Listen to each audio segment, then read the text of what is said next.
రాష్ట్ర చరిత్రలోనే ఘోర పారిశ్రామిక ప్రమాదం చోటు చేసుకుంది. పాసమైలారం పారిశ్రామిక వాడలో జరిగినటువంటి భారీ పేలుడులో మృతుల సంఖ్య భారీగా పెరిగింది. ఇప్పటి వరకు 26 మృతదేహాలను వెలికితీశారు. గుర్తుపట్టలేని స్థితిలో 20 మృతదేహాలు ఉన్నాయని జిల్లా కలెక్టర్ పి ప్రావీణ్య తెలిపారు. మరో 27 మంది ఆచూకీ తెలియరాలేదన్నారు. ఇక 35 మందికి ఆసుపత్రిలో చికిత్స అందిస్తున్నారు. 57 మంది సురక్షితంగా ఇంటికి వెళ్లారని జిల్లా కలెక్టర్ తెలిపారు. ప్రమాద సమయంలో 3 అంతస్తుల బిల్డింగ్ కూలిపోయింది. ఈ ఘటనలో శిథిరాల కింద మరికొంతమంది కార్మికులున్నారు. వీరి కోసం సహాయక చర్యలు ముమ్మరం చేశారు.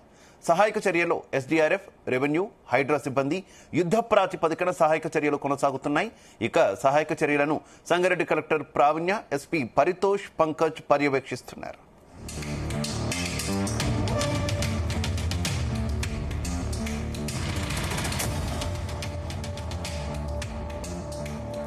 మృతుల సంఖ్య పెరుగుతుందని అధికారులు చెబుతున్నారు. పేలుడు సమయంలో ఏకంగా 700 నుంచి 800 డిగ్రీల ఉష్ణోగ్రత ఉంటుందని అంచనా వేస్తున్నారు. ఈ కారణంగానే అక్కడ పనిచేస్తున్న వారిలో 5గురు సజీవ దహనమయ్యారు.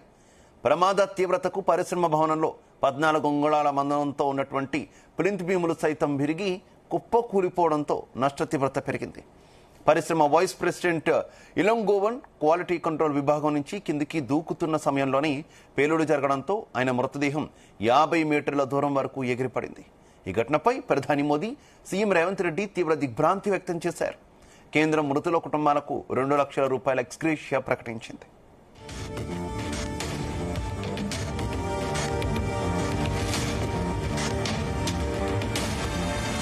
రైట్, ఇదే విషయానికి సంబంధించి మరింత సమాచారం మా కరెస్పాండెంట్ నగేష్ అందిస్తారు.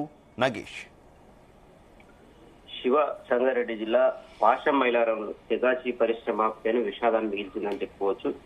ప్రమాదంలో ఇప్పటి వరకు అధికారికంగా అయితే 26 మంది చనిపోయినట్లుగా చెప్తున్నారు. అయితే అనధికారికంగా దాదాపు 33 మంది చనిపోయినట్లుగా తెలుస్తుంది. ఇంకా శిథిలాల తొలగింపు అయితే కొనసాగుతుంది. ఎవరైతే ప్రమాదం జరిగిన సమయంలో పరిశ్రమలో ఉన్నారో ఆ సమయంలో ఉన్న వారంతా దాదాపుగా చనిపోయినట్లుగానే తెలుస్తుంది. కొంత అంటే రియాక్టర్ పేలిన సమయంలో దూరంగా ఉన్నవారు మాత్రమే గాయాలతో ఆసుపత్రిలో చికిత్స పొందుతున్నారు. అట్లాంటి వారిలో 5 మంది ఉన్నారు ఆసుపత్రిలో చికిత్స పొందుతున్న వారు. వారిలో కూడా 12 మంది పరిస్థితి అయితే విషమంగా ఉంది. ఈ సెగాచి పరిశ్రమకు సంబంధించి ఇప్పటి వరకు అయితే పూర్తి స్థాయిలో నివేదిక సిద్ధం చేస్తున్నారు అధికారులు.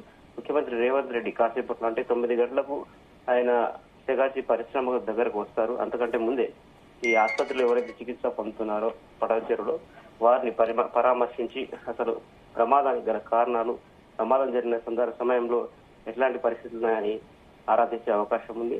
సీఎం పర్యటన నేపథ్యంలో అధికారులు కూడా ఏర్పాట్లు చేశారు. అయితే తెగాచి పరిశ్రమకు సంబంధించి ఇది ఏదైతే రియాక్టర్ పేలిందో ఆ రియాక్టర్ పేలుడు గల కారణాలు అయితే పూర్తి స్థాయిలో అన్వేషిస్తున్నారు. ఇక చనిపోయిన వారి విషయానికి వస్తే 20 మంది బాడీస్ గుర్తించలేని స్థితిలో ఉన్నాయి, డెడ్ బాడీస్. ఆ 20 మంది ఎవరు ఏంటి అనేది ఇప్పటికే మిస్సింగ్ గా నమోదు చేసుకున్నారు, పేర్లు అయితే నమోదు చేసుకున్నారు. వారి కుటుంబ సభ్యులు అక్కడ పరిశ్రమ దగ్గరకు వచ్చి ఆ వివరాల కోసం ఆరా తీయగా వారి వివరాలు నమోదు చేసుకున్నారు. కానీ బాడీస్ అయితే ఐడెంటిఫై చేయలేని పరిస్థితులు ఉన్నాయి కాబట్టి వాటికి డిఎన్ఏ పరీక్ష చేసే అవకాశం ఉంది. డిఎన్ఏ పరీక్ష చేసిన తర్వాతే ఎవరు ఏంది అనేది తెలుస్తుంది. అయితే ఈ సెగాచి పరిశ్రమలో చనిపోయిన వారిలో అంటే రెగ్యులర్ స్టాఫ్ ఎక్కువ మంది ఉన్నట్టుగా తెలుస్తుంది. మొత్తంగా 47 మంది ఈ ప్రమాదం జరిగిన సమయంలో అక్కడ ఉన్నట్టుగా తెలుస్తుంది. అయితే 33 మంది అయితే ఇప్పటి వరకు చనిపోయినట్లుగా అనధికారికంగా తెలుస్తుంది. ఇప్పుడిప్పుడే మరొక బాడీ కూడా బయటపడింది. 26 మంది చనిపోయినట్లుగా అఫీషియల్ గా ప్రకటించినప్పటికీ బాడీస్ అయితే వెలికిత కొనసాగుతూనే ఉంది. ఆ రియాక్టర్ ఏదైతే ఉందో రియాక్టర్ పేలిన సందర్భంలో ఆ బిల్డింగ్ కుప్పకూలడంతోనే పెద్ద ఎత్తున శిథిలాలు కింద పడిపోయాయి. దీంతోనే బాడీస్ అంతా దానిలో కూరుకుపోవడం జరిగింది. ముఖ్యంగా కొన్ని రసాయనాలు విడుదలైన సందర్భంలోనే అది కూలింది కాబట్టి ఆ బాడీస్ అనేది గుర్తించలేని స్థితిలో ఉన్నాయి. దీంతోనే కొంత నిన్న రాత్రి కూడా వర్షం పడడంతో కొంత ఏదైతే ఈ కార్యక్రమం ఉంటుందో అంటే ఈ శిథిలాల తొలగింపు అది కొంత ఆలస్యం జరిగిందని చెప్పుకోవచ్చు.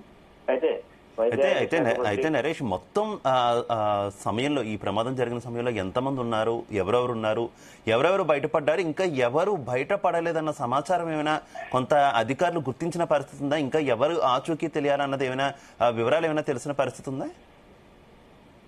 అయితే ఈ ప్రమాదం జరిగినప్పుడు పరిశ్రమలో ఉన్న వ్యక్తులు అయితే 67 మందిగా చెప్తూ వస్తున్నారు. వారిలో ఎక్కువ మంది రెగ్యులర్ స్టాఫ్ అని అక్కడ ఉన్న వాళ్ళైతే చెప్పారు. ఈ పరిశ్రమకు సంబంధించిన యాజమాన్యంలో ముఖ్యంగా వైస్ ప్రెసిడెంట్ కూడా ఆ ప్రమాదం జరిగినప్పుడు ఉన్నాడు అక్కడ అని తెలుస్తుంది. అది ప్రమాదం జరిగిన సమయం 9:25 అంటే జనరల్ షిఫ్ట్ కు వచ్చి అక్కడ పంచింగ్ చేయడానికి వచ్చిన వారు రెగ్యులర్ స్టాఫ్ ఉన్నారంట. దాంతోనే ప్రమాదంలో ఎక్కువ మంది రెగ్యులర్ స్టాఫ్ చనిపోయిన పరిస్థితి అయితే ఉంది. అసలు ఈ ప్రమాదానికి సంబంధించి పూర్తి వివరాలు ఆరాధిస్తే ఎవరైతే ఆ ఇండస్ట్రీకి సంబంధించిన వారు ఉన్నారో వారు చెప్తున్నది ఒకటి, ఇది రసాయన పరిశ్రమ కాదు, అంటే ఇది అయినప్పటికీ ఏదైతే రియాక్టర్ దగ్గర ఉష్ణోగ్రతను ఎప్పటికప్పుడు పరిశీలిస్తూ ఉండాలి.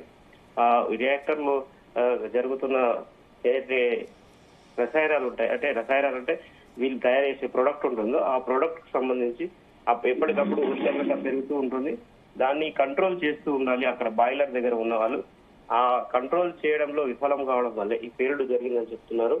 అయితే మనకు అందిన అధికారిక సమాచారం ప్రకారం చూస్తే ఎవరైతే ఇక్కడ చనిపోయిన వారు ఉన్నారో వారి డేటాను పరిశీలిస్తే చాలా మంది అయితే నాకంటే ఒడిశా, ఛత్తీస్గఢ్, తర్వాత ఇక్కడ తెలంగాణ, ఆంధ్ర ఈ 4 రాష్ట్రాలకు చెందిన వారు ఎక్కువ మంది ఉన్నట్టుగా తెలుస్తుంది. శివ, మరోవైపు ముఖ్యమంత్రి రేవంత్ రెడ్డి కూడా ఈరోజు సంఘటనా స్థానాన్ని పరిశీలించినట్టు తెలుస్తుంది. ఏంటి ఆయన షెడ్యూల్ ఏ రకంగా ఉంది? అలాగే బాధితులకు సంబంధించి ఆసుపత్రిలో చికిత్స పొందుతున్న బాధితులను కూడా రేవంత్ రెడ్డి ఏమైనా పరామర్శించే అవకాశం ఉందా నరేష్?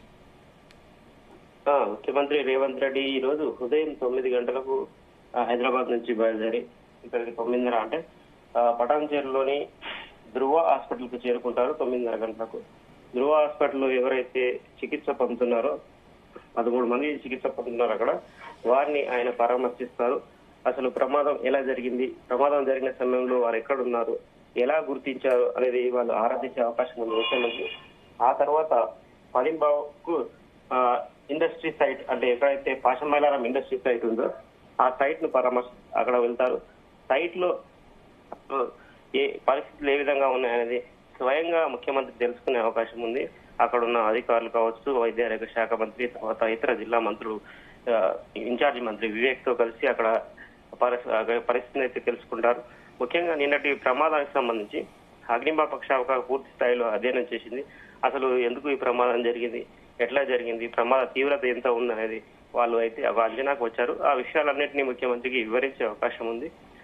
నిన్న ఈ ప్రమాదం జరిగిన సందర్భంలో ముఖ్యమంత్రి రేవంత్ రెడ్డి తీవ్ర దిగ్భ్రాంతి వ్యక్తం చేశారు. ప్రధానమంత్రి నరేంద్ర మోదీ కూడా ఈ ప్రమాదంపై స్పందిస్తూ తక్షణ సాయంగా, అంటే ఎక్స్గ్రేషియా కింద 2 లక్షలు, తక్షణ సాయం కింద 50,000 అయితే ప్రకటించారు. రాష్ట్ర ప్రభుత్వం కూడా ఈ ప్రమాదం అంచనా ప్రకారం ఆ మృతులకు, తర్వాత గాయపడిన వారికి ఎక్స్గ్రేషియా ప్రకటించే అవకాశం ఉంది.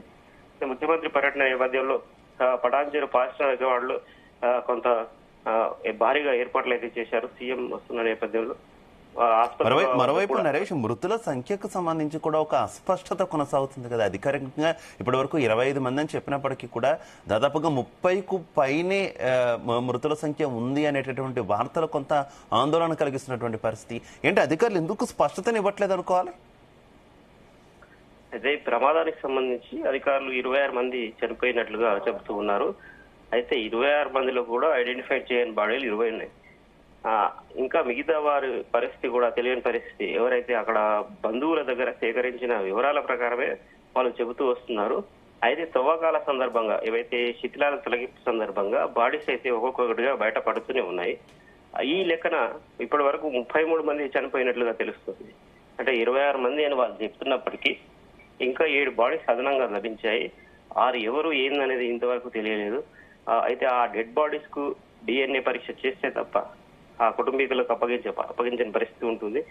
ఇప్పటికే అధికారులు కూడా ఆ బాడీస్ గుర్తించలేని స్థితిలో ఉన్నాయి కాబట్టి DNA టెస్ట్ చేసిన తర్వాతే చెప్తామని చెప్తున్నారు. అయితే ఎవరైతే మిస్సింగ్ అని ఒక జాబితా తయారు చేశారో ఆ 27 మంది మిస్సింగ్ కు సంబంధించి కూడా ఆ డెడ్ బాడీసే దొరికే అవకాశం ఉంది. ఎందుకంటే అక్కడ ఆసుపత్రిలోనూ వాళ్ళ వివరాలు లేవు, ఇక్కడ ఆ పరిశ్రమలో కూడా దొరకలేవు. కాబట్టి అంత చాలా మంది అయితే ఆ 27 మంది కూడా శిథిలాల కింద ఉండే అవకాశం ఉందని చెప్పి భావిస్తున్నారు. వారి కుటుంబీకులు అయితే నిన్న ఉదయం నుంచి అక్కడ పరిశ్రమ ఏదైతే ప్రమాదం జరిగిందో అక్కడ చేరుకొని వారి రోదనలు మిన్నంటాయని చెప్పుకోవచ్చు. ముఖ్యంగా ఇతర రాష్ట్రాలు, ఛత్తీస్గఢ్, ఒడిశాకు చెందిన వాళ్ళే, అంటే యూతే ఎక్కువ మంది ఉన్నారు కాబట్టి వాళ్ళ కుటుంబీకులు ఇంకా రాలేదు. ఇక్కడ లోకల్ గా ఎవరైతే రెగ్యులర్ స్టాఫ్ గా పనిచేస్తున్నారో పరిశ్రమలో వారు కుటుంబీకులు నిన్న వచ్చారు. అయితే వాళ్ళకు బాడీస్ లభించలేదు, తర్వాత వాళ్ళ ఆచూకు కూడా దొరకలేదు. కాబట్టి వాళ్ళు తీవ్ర ఆందోళన వ్యక్తం చేసిన పరిస్థితి ఉంది. Right, okay, thank you Naresh.